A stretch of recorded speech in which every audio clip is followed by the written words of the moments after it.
What's up, you guys? Welcome back. I'm feeling good. Got the endorphins flowing. Did a little leg workout, and really haven't missed a day. That's about it. So let's break down what today's topic is going to be about as we let some people get up in the room. So, as you notice, the title is Jumping Ship, and it is for a few different people. One people's being those who are considering leaving this barbershop for greener pastures, all right? And the second group of people is those are considering leaving an industry for another. When is it time to go? What are the indicators? And will it eventually be better or worse for you? Concise the Barber, what's up? How you guys doing? So that's what we're here to talk about today. Already got 16 people up in the room. What's good with you guys? Good to see all your smiling faces. So say what's up, man. I'll shout you out in the comments, and thank you once again for becoming members. I dropped a little short piece of content the other day. Did a live in my new studio. Not sure how many of you guys seen it, but I would love some feedback if you guys like that, if you guys enjoyed that more than the rides to work. But the rides to work, you're getting that raw, uncut version of Mr. Eddie Barber that probably is not PG, and I'm gonna give it to you. So Brandon Smith says, yo, I'm in barber school. Your videos have been invaluable at 300 hours, so I got a way to go, but I'm proud of my cuts. What up, Wavy Cuts? What up, Corey Camacho? Good morning, bro. All right, so let's set the stage. All right, so for my guy here, Brandon, who's got 300 hours, it's never too early to start doing this, and this goes for everybody. All right, the first thing you really need to do is you really need to kind of research the shop that you're planning to go, and take your time with this decision. You know, find a good group of people that are going to be willing to mentor you, people that are not going to be looking at you as just another mouth to feed in the barbershop. You want to find that group of people that are going to be helpful to fostering your growth, because no matter who you are, no matter how good you are, no matter what you think you are, it takes time to build a clientele, and you have to be patient with that, because it's just very easy to get down on yourself. So let's assume that you did make the right decision, okay? Because there is some things that I'll tell you about in a minute here that would be factors that would make me want to leave a shop if I was at one and I seen them, okay? But I'm saying, let's assume that you did your due diligence and you wind up in this shop and you're not growing as fast as you hoped. So you start blaming the shop owner, you start blaming everything under the sun, everything but you, right? Because it couldn't possibly be in your control or your fault. So you decide, you know what, there's a shop right down the street. They seem like they're busy all the time. I mean, I see them on Instagram, you know. I mean, nobody posts a dead shop on Instagram, that's true, but these guys are really busy. It's a different story. So if I go there, all my problems are going to magically disappear. And I'm here to tell you that may not be true, all right? It is important that you find the right shop. And if you're not sure if you're in the right shop within the first 2 or 3 weeks, vamos, if you're not sure. But if you're sure you're around a great group of guys that are willing to mentor you, guys that are willing to foster your growth, guys that are not looking at you like just another mouth to feed, then what do you expect to find when you go into some of these other places? Let's say you go into a low cost booth rent situation where they have 15 chairs. I'm going to tell you how these places work. I've worked in them before. It's not nice. The owner only cares about one thing, and most of the time they're never there and never involved, not even one bit. Most of the time they give a guy a chair for free or a discounted rate so that he can manage it. So basically you're never getting any real contact with the owner, and it's a bunch of heartless shit that goes on. People undercutting, people charging less for haircuts, people stepping on you, stealing customers, because that's the type of environment that is. And at the end of the week, if you ain't got your money, time to go. So that's all they care about in those places, and that may not be right for you. You know, a place like that is a hard place to grow. I'm going to tell you that right now. So you think to yourself, you're mad at this shop that you're working at. You know what? I'm going to really stick it to the owner and I'm going to quit. I'm just going to disappear one day and he's not even going to know. Well, that's not a great idea. And I'll tell you why. And if anybody has an experience leaving a barbershop, please share it with me. Please share it with me. I'll share one with you where I got fired, all right, in a minute. So drop it in the comments if you've left the barbershop and what was the reason why you left the barbershop. So you're going to stick it to the owner and you're going to leave because you're upset about the way that things are going. And you think that the owner of the shop is somehow going to be hurt by your absence. Well, I got news for you. If you are developing your clientele and you're jumping around to all these different shops, right? And it's not, your clients are not getting time to be able to rely on the fact that you're there. And all of a sudden you're here and then you're there. And trust me, people who are new to meeting you and stuff like that, they're not going to want to travel to multiple locations. Men, just in general, are creatures of habit. I go to a restaurant, I find a dish I like, I buy it. Every time I go to that restaurant, I get it. I find somebody I like that does tattoos. This is actually true. Her house got swept away here in Cape Coral. I used to go to her. She moved to Orlando. She's like, yo, I'm sorry, I can't take you unless you came to Orlando. I don't care. I don't want to leave her. I'll drive to Orlando. So I'm just telling you that people are creatures of habit. And if you think you're going to stick it to the man by quitting this barbershop and leaving, you're not going to do shit. The barbershop is not going to care. It's like this. When you stick your hand in a bucket of water, you fill up some space, but when you take it out, what's the water do? It closes in around it, right? It's the same thing. The barbershop will adapt and it will overcome. Just as an owner, let me just get something clear. As an owner, if I work one day, I make more in one day than you make me for about half of the month. Just keep that in mind if you think that you're going to be hurting the owner. You're not. You're only going to hurt yourself is what I'm getting at. You're only going to hurt your chances to grow. I mean, the time that you leave the shop, when that time comes, it should come with a well thought out plan. A well thought out plan that ends with you reaching whatever the next level is for you up the chain. All right. So if that means buying a shop, if that means, growing in some other avenue of this, maybe becoming a product distributor or DSC, something like that. Cody, I've been snapping on these lives early, real early. So, so he said, this live is about to speak to my soul. This is my life right now, except blaming or pointing fingers. I know this is only the beginning of the process. He said, yep, there's a shop on every corner in my town, and there's enough customers to support all of them. And that's the absolute truth. Actually, that is the absolute truth. So, that goes back to that thing that I was telling you guys about. If you're hurt that a client left you or goes to somebody else in the shop, it doesn't fucking matter. You should treat that person with respect. You should still say hello. You should still greet them. And, that should be the end of it because your empire is not built on one customer. Oh my God, you had a customer who was dissatisfied with your service? Oh God, maybe you should just quit. Get the fuck out of here. You should just quit. One customer doesn't build your empire. One customer can tell everybody he knows about what a bad experience he had with you and it don't mean shit. All the people he knows, all 3 people that he talks to in his life, and they're not even going to listen to him. So at the end of the day, the grass is not always greener on the other side. As long as in the beginning, before you decide to join a shop, you actually look into it. So let's talk about reasons why you might want to leave a shop. All right. And these are reasons why you might want to leave a shop. All right. And I'm just going to say, one, the environment is not fostering your growth. That's number one. If there is no management structure whatsoever, and barbers are listening to music with swearing, they got inappropriate stuff on the TV, they're carrying on like lunatics, and you can't you can't have any kids in there. You can't have any moms in there.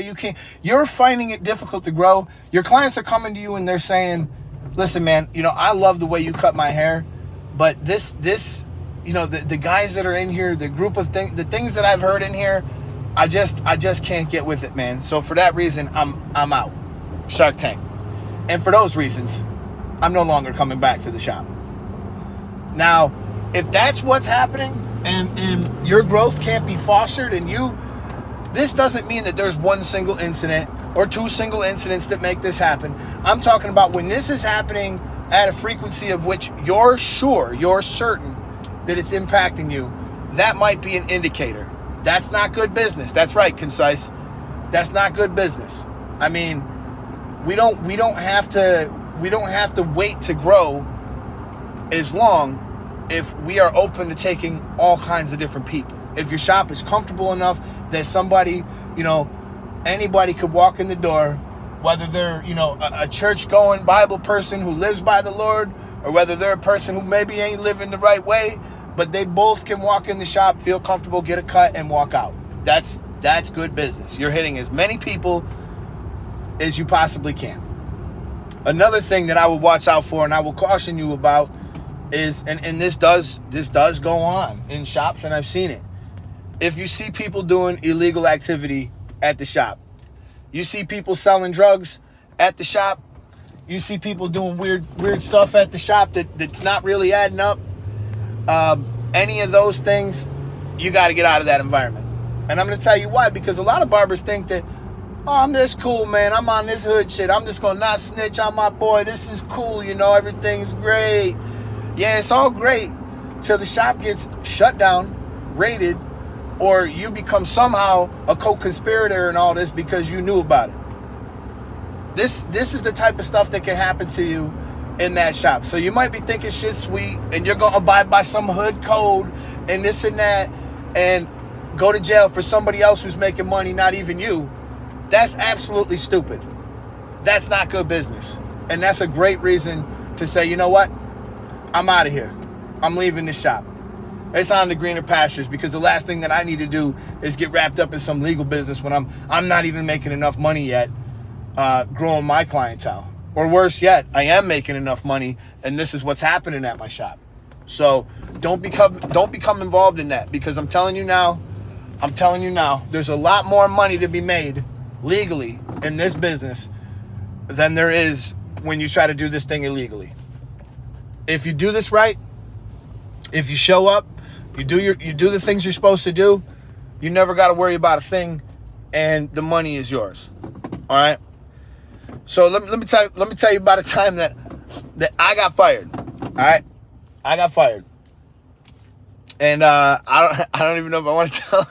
I don't know if I want to tell this story, but I was working at a place, and I'm not gonna name no names, but the statute of limitations is up. All right, statute of limitations is up. Now, I was on that hood shit. I grew up in Buffalo, New York, and everybody around me is robbing, stealing, drug dealing, whatever, anything by any means to get some money. So, I grew up in that kind of environment, and I had that type of mentality, and unfortunately, I carried it with me into my early adulthood. But as a young idiot, I was working at a place that we're just going to say it was Something Cuts. All right? And I was working over at Something Cuts, and at the time you made $6.25 an hour, $6.25 an hour. And the deal there was, haircuts needed to be under 11 minutes.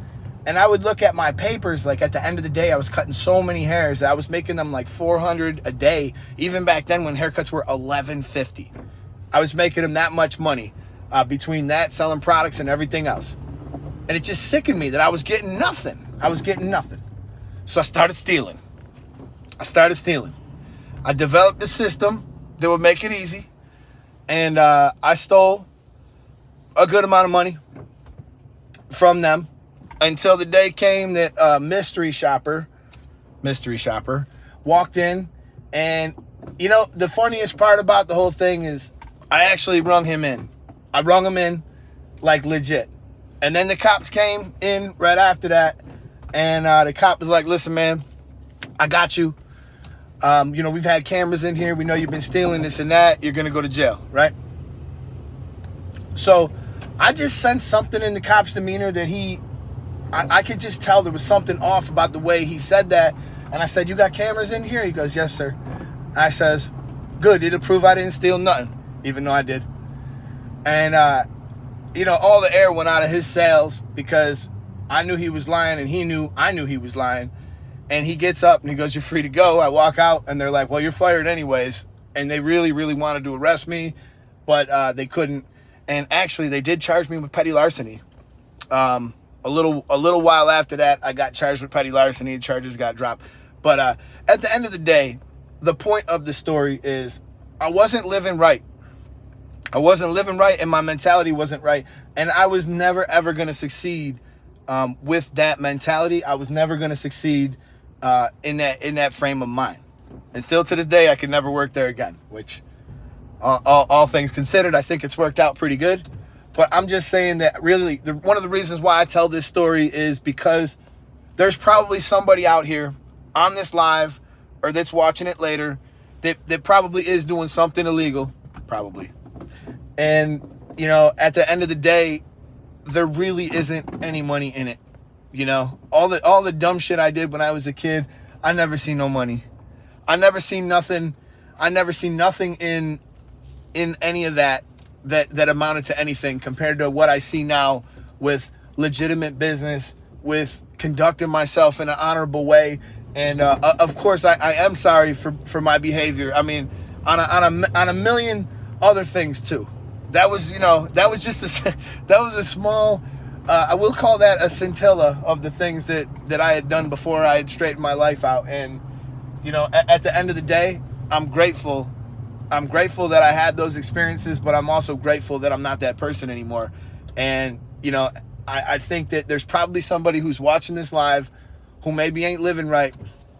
And the truth is, if you put the same amount of energy that you put into your nefarious activities, if you put that same amount of energy into your business, you're going to be rewarded tenfold.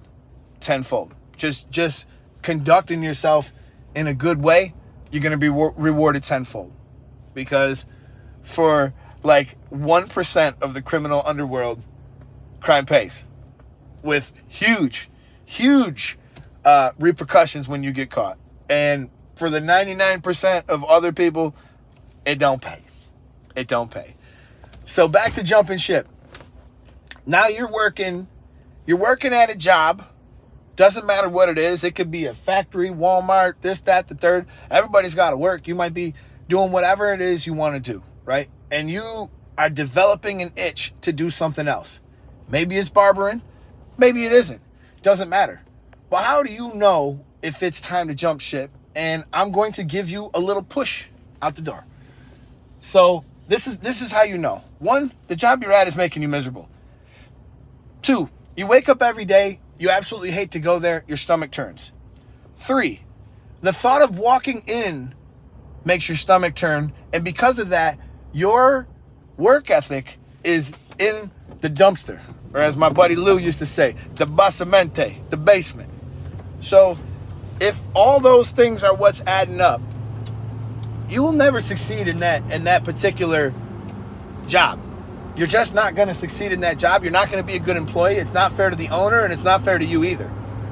So if you know that there's something else that's going to bring your soul some joy, that's going to bring you some peace, even if it means taking a hit financially for a little while, in the end, you're going to be rewarded. I know a guy who's a banker, right? This guy reached a very high level at the bank. And it had actually caused him to have multiple heart attacks. He made great money, but it caused him to have multiple heart attacks, a lot of stress. And then we had some conversations about him having panic attacks just because he had so much going on, and it got to the point where the money didn't even mean a damn thing to him. Turns out, this dude wanted to become an interior decorator. And he did, and you know what, man? He's making really good money doing that, and he's really happy, and it's a peaceful job for him. Now, speaking of interior decorator, I don't know if you guys remember that episode of The Sopranos when Chris and Paulie were trying to kill that Russian dude, and the connection on the cell service was real bad. Tony's telling him that guy used to work for the Secretary of Defense. He couldn't hear him, and he goes, "You believe this? This guy's an interior decorator. He killed 16 Czechoslovakians." That shit is so funny. It was like one of the moments of The Sopranos where you laugh like super hard. But not to get too far off track here. So at the end of the day, if what you're doing is not bringing you joy, if what you're doing is not bringing any peace to your life, and you're miserable like that, what really is the risk? What risk really is there? Because so many things are going to go bad for you. You're going to go down the tubes mentally. Your health is probably going to take a hit. You're going to start not caring about things. Your marriage is probably going to struggle because you feel upset. Your relationships with your friends is probably going to suffer. I mean, I think that there's almost too many things to list in the negative column and only one in the positive column, which is this job supports me. It makes me just enough money so that I don't leave, which is a dangerous trap. High-paying jobs are a dangerous trap. Thank God I got fired from that factory when I did. Because had I not got fired when I did, if I would have lasted about another 6 months at that factory, my life would have got a lot better there. I would have gotten paid almost double, and in the next year I probably would have got paid triple. So I would have been making a lot of money that I wasn't used to, and it would have been enough to snare me and keep me there. And I thank God every day that did not happen. Because if that didn't happen, I wouldn't have found the strength to go and open my own thing. I wouldn't have worked on YouTube. There are so many things that are great in my life now because that happened to me. And when that happened, I was the happiest I ever been because I knew it was the right decision. So unfortunately, I didn't have the courage to walk out the door myself. But whatever, fate would have a different, a different. Yeah, he said, "Nah, just thank Gary." Nah, I wasn't talking about Gary. I was talking about Arthrex. But yeah, so fate would just have a different thing for me. So at the end of the day, I'm grateful. I'm grateful that those things happen in that exact order. And I think that a high-paying job could also be a dangerous trap. I'm sure that there's somebody in here who's getting paid pretty well for something that they're miserable going to every day. So, if that's the case, I think it's time to really make a plan. I'm not talking about just leave your job today. I'm saying make a plan. Put some money to the side and set some goals. And when you set some goals, you can start working your plan. Because one of the great things about getting fired was prior to getting fired, I had fantasized nearly every day about all the things I would do with my time if I didn't have to go to this fucking job. I thought about this and I thought about that, and I had all these plans and I wrote them down and I thought about it endlessly, and I would go to bed thinking about it and I'd wake up thinking about it. And I'd think about my escape, how great it would be, what I would do. I mean, I entertained myself in every way, shape, or form to just take myself away from the work. I would sit there and I would listen to books endlessly. Anything to escape from life. All right? That's what I was doing. So, anything that I could do to possibly escape from life. So the day came that I did get fired, right? I looked and I thought to myself, I could put this plan into action now. This is the perfect time. I left there on my heart, the day that happened, the moment that happened, the relief that enveloped me when I walked out the door, I can't describe it. I felt like I walked out of a prison after I was given a life sentence or something. And somehow, somehow or another, I managed to get out of it. So that was the feeling that I had. And I thought, wow, I got this great plan. I fantasized about it endlessly. It's time to put it into practice. And there's no reason why anybody sitting here that's watching this or anybody sitting here listening to this couldn't do the exact same thing.